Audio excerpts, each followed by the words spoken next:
Hello प्यारे बच्चों, आप सभी लोगों का स्वागत है हमारे प्रोटियम इंस्टीट्यूट्स के यूट्यूब चैनल पर। आज हम क्लास 12 का लेक्चर नंबर 4 लेकर आए हैं, जिसमें हम बात करेंगे कि अवयवों को कैसे जोड़ा जाता है और अवयवों को कैसे सब्ट्रैक्ट किया जाता है, यानी कि घटाया जाता है, और अवयवों को किस तरीके से गुणा किया जाता है। इन चीज़ों के बारे में बात करेंगे। तो आज हम मैट्रिक्स के कुछ इन बेसिक्स चीज़ों के पर बात करेंगे, और इसके अगेन जो आने वाला लेक्चर है उसमें हम एक्सरसाइज की बात करेंगे। इससे पहले हमने 3.1 कंप्लीट कर लिया है। अब हम कुछ बेसिक प्रॉपर्टी को सीखकर अगेन आने वाली जो आपकी 3.1 है, वो 3.2 है सॉरी, उसको हम सॉल्व करेंगे।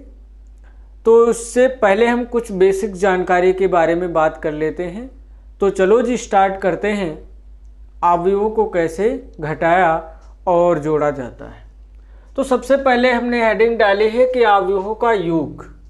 तो अवयवों को किस तरीके से जोड़ा जाएगा, और इसी में हम सब्ट्रैक्शंस को भी लेकर चलेंगे, जो कि दोनों सिमिलर शो करती हैं। इनमें कोई ज़्यादा कहने का मतलब अगर अलग चीज़ें नहीं होती हैं। तो हम सबसे पहले बात करेंगे मैट्रिक्स को जोड़ा कैसे जाता है। सदैव जब हम मैट्रिक्स को हम सिंगल जोड़ नहीं सकते, हमें किसी भी मैट्रिक्स को जोड़ने के लिए दो मैट्रिक्स की रिक्वायरमेंट होगी, यानी कि दो आवश्यकताएं होंगी हमें मैट्रिक्स। जब दो हमें मैट्रिक्स मिल जाती हैं तब हम उन्हें क्या कर सकते हैं, जोड़ भी सकते हैं और घटा भी सकते हैं। तो ऐसा पॉसिबल नहीं है कि आपको एक मैट्रिक्स दे दी जाए और आप उसे सब्ट्रैक्ट या ऐड कर लें या मल्टीप्लाई कर लें, ऐसा पॉसिबल नहीं है। तो हम ये भी सीखेंगे कि किस प्रकार हम मैट्रिक्स को जोड़ सकते हैं। तो हम उससे पहले हम एक बात कहते हैं कि मैट्रिक्स जब हम जोड़ते या घटाते हैं तो उनमें ये बहुत ज़्यादा ध्यान दिया जाता है कि आपने जो मैट्रिक्स ली हैं वो सेम ऑर्डर की है या नहीं। यदि आपके पास जो मैट्रिक्स हैं वो यदि सेम ऑर्डर की नहीं है तो आप उन्हें जोड़ या सब्ट्रैक्ट यानी कि जोड़ या घटा नहीं सकते। तो आपको ये बहुत ज़्यादा ध्यान देना होगा कि जब आप दो मैट्रिक्स को जोड़ रहे हो और घटा रहे हो तो ये बहुत ज़रूरी है कि दोनों मैट्रिक्स का जो ऑर्डर्स है वो सेम होना चाहिए, यानी कि अवयव की जो कोटि है वो बराबर होनी चाहिए।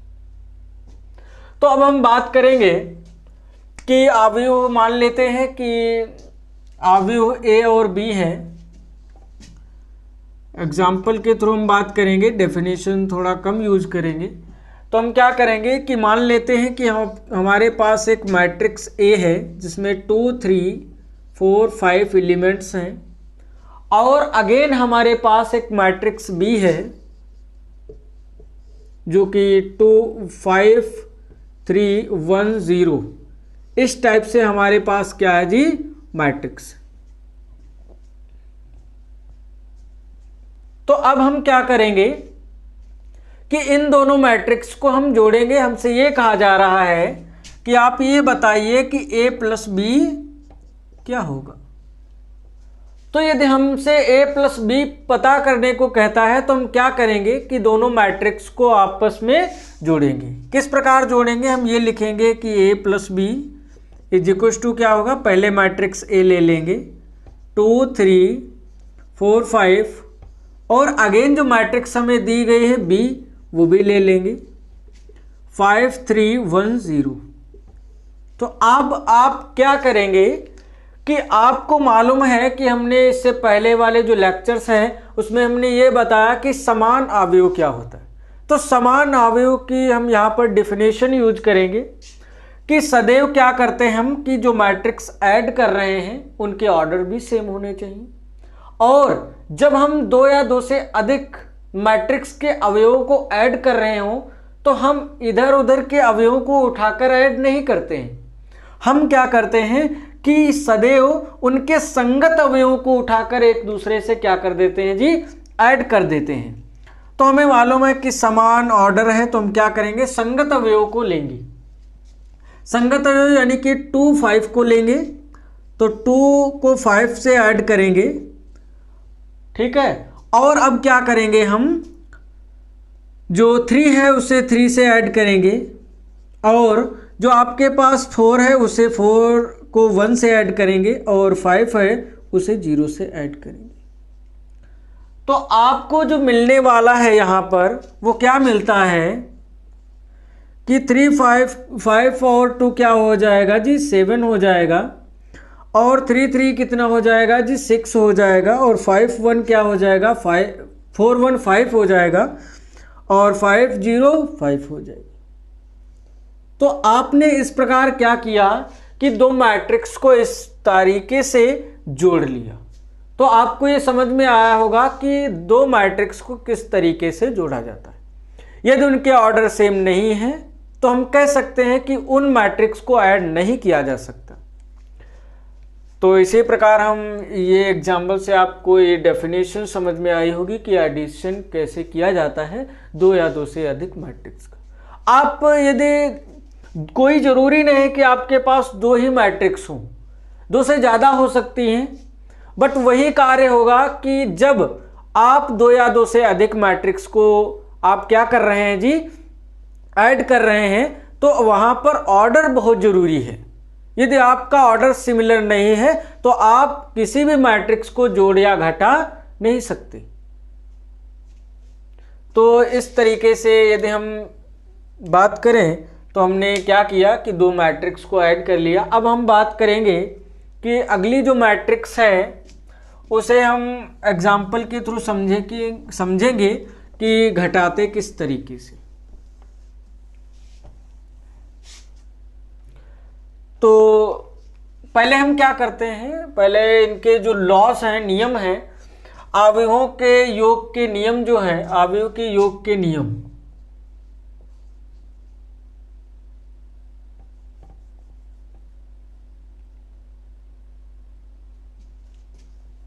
अवयवों के योग के नियम,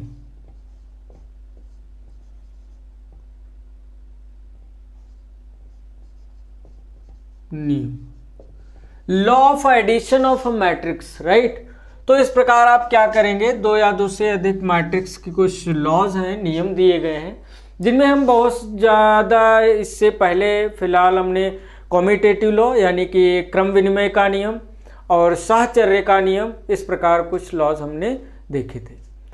तो इसी आधार पर हम बात करें तो सबसे पहला जो आपका नियम होता है, कह सकते हैं क्रम विनिमय का नियम। तो क्रम विनिमय का नियम जो पहला है आपका, वो क्रम नहीं, साहचर्य का नियम कह सकते हैं, साहचर्य का नियम। साहचर्य का नियम में क्या होता है,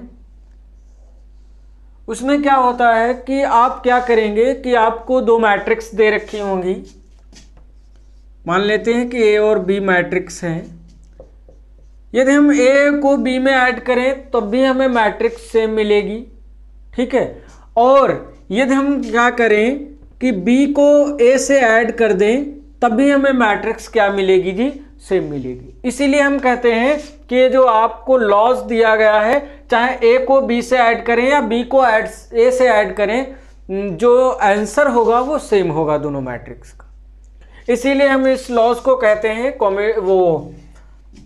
कॉम्यूटेटिव लॉ कह सकते हैं। अगेन जो सेकेंड लॉ है जिसे हम कहते हैं वो क्रम विनिमय का नियम, क्रम विनिमय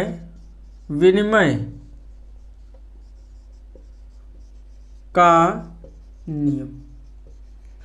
क्रम विनिमय के नियम में क्या होता है कि आपको दो या दो से अधिक मैट्रिक्स भी दे दी जाएंगी और आपसे कहा जाएगा कि इन्हें ऐड कीजिए। तो आप क्या करेंगे कि मान लीजिए कि ए मैट्रिक्स आपको दी गई है और बी मैट्रिक्स दी गई, तो ए और बी को क्या किया गया है, आपसे कहा गया कि सी के साथ ऐड कीजिए।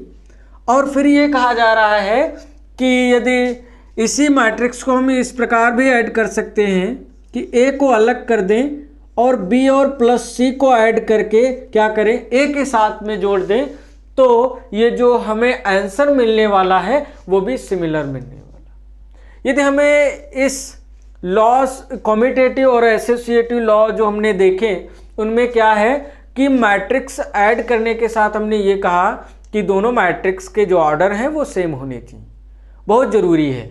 तो इसी प्रकार हमने कुछ लॉज देख लिए। इस कुछ और भी लॉज हैं जिसे हम कह सकते हैं का थर्ड जो प्रॉपर्टी होता है वो क्या होता है, योग तत्समक का अवयव का अस्तित्व कह सकते हैं। योग तत्समक का अस्तित्व, इसमें क्या होता है कि आपको एक मैट्रिक्स दे दी जाएगी m क्रॉस n ऑर्डर की, कोई भी एनी ऑर्डर्स हो सकता है, और वो जो मैट्रिक्स आपको दिया गया होगा उसमें क्या होता है कि उस मैट्रिक्स में आपको कोई ऐसी मैट्रिक्स दे दी जाएगी जो हम नॉर्मली क्या कहते हैं, इसमें एक जीरो मैट्रिक्स ले लेंगे। क्या करेंगे कि आप एक मैट्रिक्स ले लेंगे A जो m क्रॉस n ऑर्डर की होगी, और उसमें हम क्या करेंगे, शून्य मैट्रिक्स को जोड़ देंगे, तो हमें इसके पश्चात क्या मिलने वाला है, वही मैट्रिक्स मिलने वाला। आप यदि जीरो को किसी भी एनी नंबर से के साथ में जब जोड़ते हैं तो उस नंबर में कोई फर्क पड़ने वाला नहीं होता, तो हमें क्या होता है कि वही मैट्रिक्स अगेन फिर से मिल जाती है। तो इसीलिए हम इसे योग तत्समक का अवयव कहते हैं। इसी के साथ में आपका जो थर्ड लॉ है या फोर्थ जो प्रॉपर्टी है उसके बारे में बात करेंगे। तो फोर्थ जो प्रॉपर्टी है वो क्या होती है कि इसे हम कह सकते हैं योग प्रतिलोम का नियम। योग प्रतिलोम का अस्तित्व, प्रतिलोम का अस्तित्व,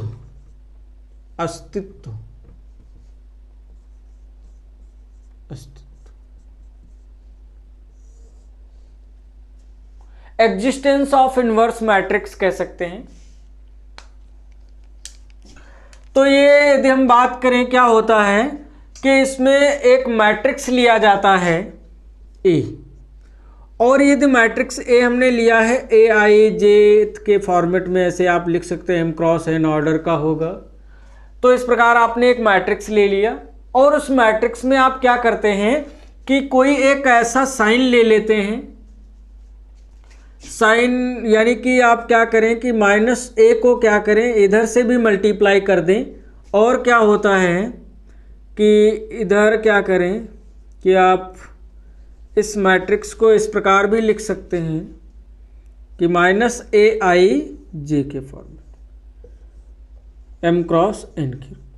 तो इस टाइप से जो हमें रिप्रेजेंटेशन मिलता है, यानी कि साइन को इधर से हम क्या करें इसमें मल्टीप्लाई कर दें, तो हमें जो मैट्रिक्स सिमिलर मिलेंगी उनमें कोई भी चेंजेस आने वाले नहीं है, ना तो ऑर्डर में चेंज आएगा और ना मैट्रिक्स के एलिमेंट्स में चेंजिंग आएगी। केवल क्या होगा कि उन एलिमेंट्स मैट्रिक्स के अंदर के जो एलिमेंट्स हैं उनके साइंस में जो चेंजेस आएंगे बस, और अगेन किसी भी चीज में उस मैट्रिक्स के अंदर कोई परिवर्तन होने वाला नहीं है। तो इस आधार पर आपने कुछ योग के जो लॉज हैं या आइडेंटिटीज हैं उन्हें आपने सीखा। अब हम अगेन बात करेंगे कि इसी प्रकार आप वो जो एडिशन है इसके बारे में सीखा। इसी प्रकार आप क्या कर सकते हैं कि जो सब्ट्रैक्शंस प्रॉपर्टी हैं वो भी इसी प्रकार क्या होती हैं जी, फॉलो करती हैं। तो यदि अब हम कुछ नॉर्मल और बात करेंगे कि जिसमें कुछ कॉमन चीज़ें हैं इसी मैट्रिक्स के अंदर, तो आपने इतना नोट कर लिया होगा। अब हम आगे बात करेंगे।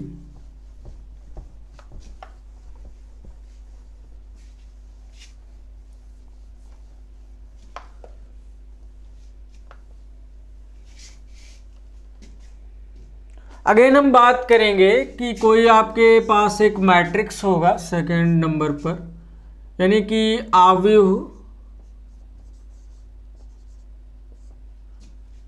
आव्यूह में अदिश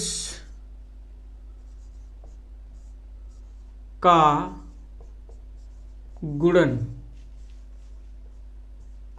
यानी कि अवयव कोई आपके पास होगा, एक मैट्रिक्स होगी आपके पास, उसमें एक स्केलर का मल्टीप्लाई किया जाएगा। तो आप किस प्रकार मल्टीप्लाई कर सकते हैं इसके बारे में बात करें। तो मान लेते हैं कि आपके पास इस एग्जाम्पल के थ्रू यदि हम इसकी बात करें तो आप क्या करेंगे कि आपके पास एक मैट्रिक्स ए दिया होगा और उसमें क्या होंगे ए आई जे एलिमेंट टाइप्स के एलिमेंट्स होंगे जिसका ऑर्डर m क्रॉस n होगा। तो इस प्रकार आपने एक मैट्रिक्स ले लिया जो कि जिसमें ए आई जे टाइप्स के क्या हैं एलिमेंट्स हैं और उसका जो ऑर्डर है वो m क्रॉस n है।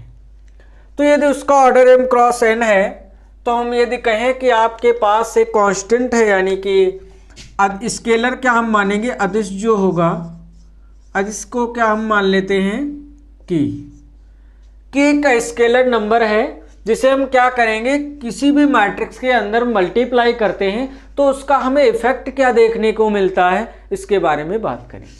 तो मान लेते हैं कि एक मैट्रिक्स हमने ली 2 4 3 1 और एक स्केलर मैंने लिया जिससे क्या हुआ कि 2 एक स्केलर है, k की वैल्यू हम मान लेते हैं कि यहाँ पर एक 2 है और k की वैल्यू जब हम 2 लेते हैं तो क्या करते हैं कि कांस्टेंट का मल्टीप्लाई करते हैं दोनों साइड्स में। यानी कि हम यदि बात करें तो इस प्रकार कहेंगे, इस प्रकार हम कह सकते हैं इस टाइप। तो इस टाइप से हम जब मल्टीप्लाई करते हैं तो क्या होता है कि यहाँ पर यदि हम 2 से मल्टीप्लाई करते हैं और एक ए मैट्रिक्स है तो यहाँ पर क्या होगा 2 से हर एक मैट्रिक्स के अंदर उपस्थित हर एक एलिमेंट से वो कांस्टेंट नंबर जो आपने लिया है अदिश वो हर एक एलिमेंट से क्या होगा जी मल्टीप्लाई होगा। यानी कि 2 जो हमने कांस्टेंट लिया है वो यहाँ पर लिखा है, मान लेते हैं इस टाइप से लिखा है। अब ये जो कांस्टेंट नंबर है यह जो है इन सभी अवयवों के साथ क्या होगा जी गुणा करेगा, यानी कि मल्टीप्लाई में जाएगा। तो हम इसे इस टाइप से लिख सकते हैं 2 2 जा 4 हो जाएगा और 2 8 जा कितना 2 4 जा 8 और 2 3 जा 6 हो जाएगा और 2 1 जा 2 हो जाएगा। यानी कि हमें ये समझ में आया कि जब हम किसी भी स्केलर्स का मल्टीप्लाई करते हैं तब भी हमें किसी भी मैट्रिक्स या कोई भी मैट्रिक्स के साथ में यदि हम कांस्टेंट का मल्टीप्लाई करते हैं तो उसमें भी कोई परिवर्तन हमें देखने को नहीं मिलता। तो इस प्रकार हम किसी भी मैट्रिक्स के अंदर क्या कर सकते हैं जी किसी भी कांस्टेंट का मल्टीप्लाई कर सकते हैं। तो यदि हम इसकी कुछ नॉर्मल प्रॉपर्टी की बात करें जैसे कॉम्यूटेटिव के अंदर, तो आपने साहचर्य के नियम में देखा, साहचर्य के आधार पर यदि हम बात करें का जो नियम है उसके आधार पर यदि हम बात करें तो किस प्रकार हम मल्टीप्लाई करेंगे अवयवों के अंदर एलिमेंट्स को, वो कांस्टेंट को सॉरी। तो इस प्रकार हम कहेंगे कि ए और बी आपके पास मैट्रिक्स है जिसे हम b प्लस ए लिख सकते हैं। यदि हम कहें कि इसमें हम क्या करते हैं कांस्टेंट का मल्टीप्लाई करते हैं तो के ए प्लस बी होगा और इधर हम क्या लिख सकते हैं के ए प्लस के बी लिख सकते हैं। क्या कोई भी LHS और RHS के अंदर जो हमें मैट्रिक्स मिलेगी उसमें कोई चेंजेस होंगे नहीं होंगे जी। तो इसी प्रकार हम लिख सकते हैं। यदि हम क्रम विनिमय के आधार पर बात करें, क्रम विनिमय का नियम, क्रम विनिमय के नियम के आधार पर यदि हम बात करें स्केलर्स की तो क्या होगा कि मान लेते हैं कि एक 3 matrix A plus B plus C हैं जिसमें हम A प्लस B को क्या करते हैं जी ऐड करते हैं C के साथ में। तो क्या होगा यदि हम कहें कि कांस्टेंट से मल्टीप्लाई करते हैं तो कांस्टेंट के साथ में इसके साथ यदि मल्टीप्लाई हुआ तो उसके साथ भी मल्टीप्लाई होगा। तो यदि इसी प्रकार इधर लिखने की कोशिश करें तो हम ये कहेंगे कि जो आपके पास A होगा उसके साथ में कांस्टेंट का मल्टीप्लाई हो जाएगा और साथ साथ में प्लस कांस्टेंट B प्लस क्या हो जाएगा जी C हो जाएगा। आप इस प्रकार कुछ लॉज को लिख सकते हैं। यदि हम कांस्टेंट के साथ में यदि नेगेटिव साइन की बात करें, यानी कि जिसे हम कहते थे अभी जो तस्मक के वो तस्मक कहते हैं प्रतिलोम वाला सिस्टम। तो प्रतिलोम के आधार पर यदि हम बात करें तो यदि हम माइनस कांस्टेंट ए के साथ में यदि माइनस ए हमारे पास एक मैट्रिक्स मान लेते हैं, प्रतिलोम तो प्रतिलोम के अंदर क्या होगा कि आपके पास एक मैट्रिक्स होगा और उसमें क्या करेंगे, या ऋण मैट्रिक्स कह सकते हैं। ऋण मैट्रिक्स के अंदर भी हम क्या करते हैं कि किसी भी कांस्टेंट का मल्टीप्लाई कर सकते हैं, हमें कोई भी उस मैट्रिक्स के अंदर चेंजेस आने को नहीं देखने को मिलेंगे। तो इस आधार पर हमने कुछ बेसिक्स के बारे में चर्चा की आदिश के आधार पर। अब हम बात करेंगे कि कोई भी यदि मैट्रिक्स है उसे हम किस प्रकार मल्टीप्लाई कर सकते हैं, इसके बारे में बात करेंगे। तो चलो जी स्टार्ट करेंगे। अब हम जो आपका मैट्रिक्स है उसके आधार पर, यानी कि आप दो या दो से अधिक मैट्रिक्स को हम किस प्रकार मल्टीप्लाई करते हैं, इसके बारे में बात करेंगे।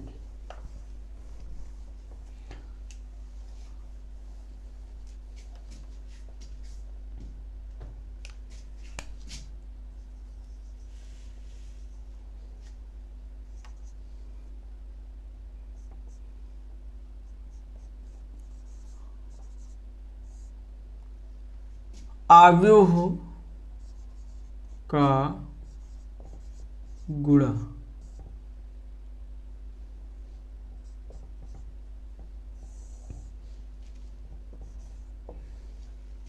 तो आव्यूह को किस प्रकार हम मल्टीप्लाई करते हैं, इसके बारे में हम जान लेते हैं। तो आव्यूह को मान लेते हैं कि हमारे पास एक मैट्रिक्स ए दिया गया है। ए मैट्रिक्स हमारे पास है, जिसमें मान लेते हैं, इससे पहले हम शॉर्टकट के फॉर्मेट में लिखेंगे ए आई जे। क्या है जी, मैट्रिक्स है जिसमें ए आई जे के फॉर्मेट में एलिमेंट्स हैं, और हम कहेंगे इसका ऑर्डर जो होगा वो m क्रॉस n होगा। अगेन यदि हम बात करें, एक हमारे पास बी मैट्रिक्स होगी, लेट कर लेते हैं, और इसमें हमें जो एलिमेंट्स देखने को मिलेंगे वो बी आई जे के रूप में हमें देखने को मिलेंगे, जिसका ऑर्डर m क्रॉस n होगा जी। क्या बात समझ में आई?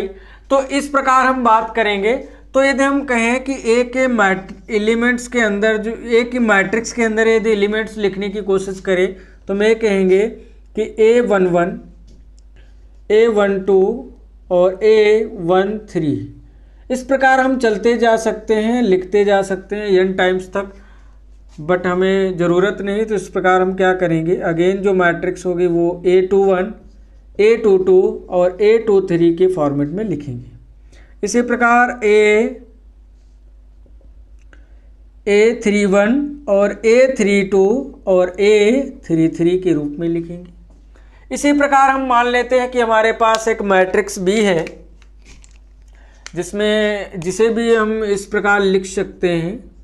क्या करेंगे, जिसमें B11, B12 और B13 और B21 और B23 B22 और B23, और इसी प्रकार B31 और B32 और B33 के रूप में हम लिख सकते हैं। तो यदि हमसे कहा जाए कि आप हमें ये बताइए कि ए बी क्या होगा, हमसे ये कहा जा रहा है कि ए बी क्या होगा। तो यदि हम ए बी की बात करें तो मल्टीप्लाई सदैव हम क्या करते हैं, यदि ए बी हमसे ये कहा जा रहा है ए बी फाइंड आउट कीजिए, तो हम क्या करेंगे कि यदि हम ए बी निकाल रहे हैं तो ए बी निकालने का मतलब हमारा ये होगा कि आप पहले ए मैट्रिक्स को लिख लेंगे, A11, A12 और A13 और A21 और A22 और A23 और A31 और A32 और A33। इसी प्रकार हम क्या करेंगे, अगेन जो हमारे पास मैट्रिक्स है उसे भी लिखेंगे। इसके पास में B11, B12 और B13 और B21 और B22 और B23। इसी प्रकार B31 और B32 और B33। इस प्रकार क्या कर सकते हैं जी, मैट्रिक्स को हम लिख सकते हैं। अब यदि हमसे ये कहा जा रहा है कि आप इन मैट्रिक्स को मल्टीप्लाई किस प्रकार करेंगे, तो मल्टीप्लाई मैट्रिक्स के अंदर जो मेथड होता है उसमें क्या होता है कि एक मैट्रिक्स की पंक्ति को लेकर दूसरी मैट्रिक्स के स्तंभ से क्या किया जाता है जी, मल्टीप्लाई किया जाता है। थोड़ा आप बात को यहाँ पर गौर करेंगे कि हम यहाँ पर क्या करेंगे कि इस वाली जो ए मैट्रिक्स है उसकी हम क्या करेंगे जी, पंक्ति ले लेंगे और पंक्ति के अवयवों को बी के मैट्रिक्स के स्तंभ के अवयवों से क्या करेंगे, मल्टीप्लाई करेंगे। यानी कि जिस प्रकार आपको बी के एलिमेंट्स दिखाई दे रहे हैं और ए के एलिमेंट्स दिखाई दे रहे हैं, तो आपको क्या करना होगा, इससे उठाकर इस प्रकार इसके नज़दीक लिख लेना है। थोड़ा फंडा आप सीख लीजिए।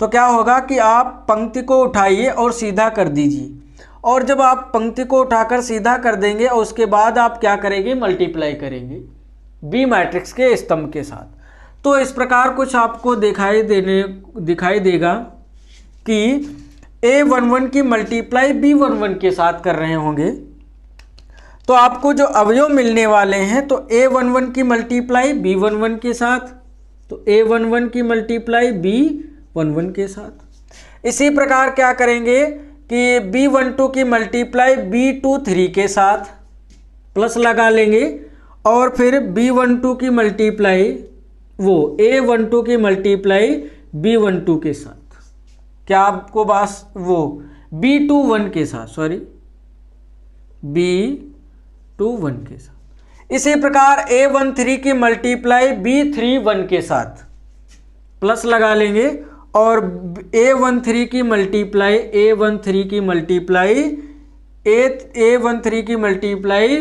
B31 के साथ। इस प्रकार हम लिखते चले जाएंगे और आपको एक मैट्रिक्स का निर्माण हो जाएगा।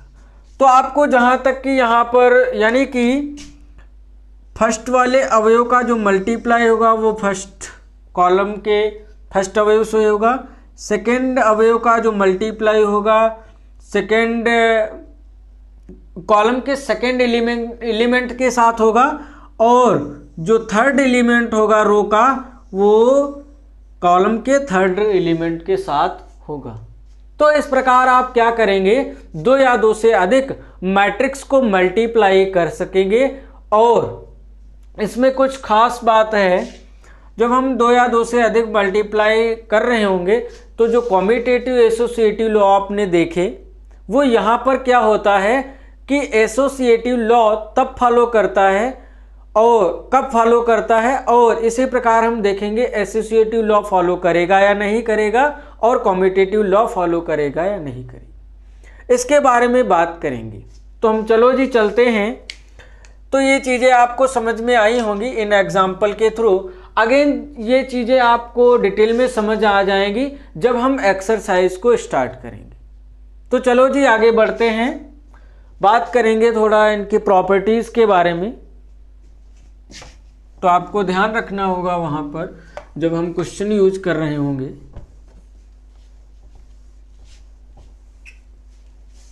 इसमें कुछ प्रॉपर्टी है, यदि बात करें मान लीजिए कि जैसे कॉम्यूटेटिव साहचर्य के आधार पर यदि आपने देखा था कि ए बी को ऐड करें तो बी ए मिल जाता था, लेकिन यहाँ पर क्या होता है कि ए बी को यदि हम मल्टीप्लाई करें तो इसमें लिखने और ना लिखने से कोई ज़्यादा इधर उधर में, जैसे हम यदि कहें ए बी को इस प्रकार यदि मल्टीप्लाई किया है तो ए बी भी इक्वल हो, ऐसा नहीं होता है।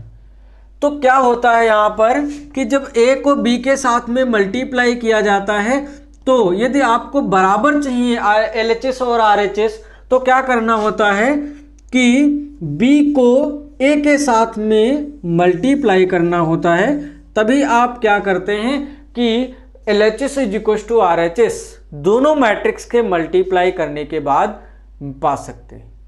इसी प्रकार यदि हम बात करें कि A B C की बात करें तो A और B को यदि हम मल्टीप्लाई करते हैं तो हमें C के साथ करेंगे तो इस टाइप से मिलेगा।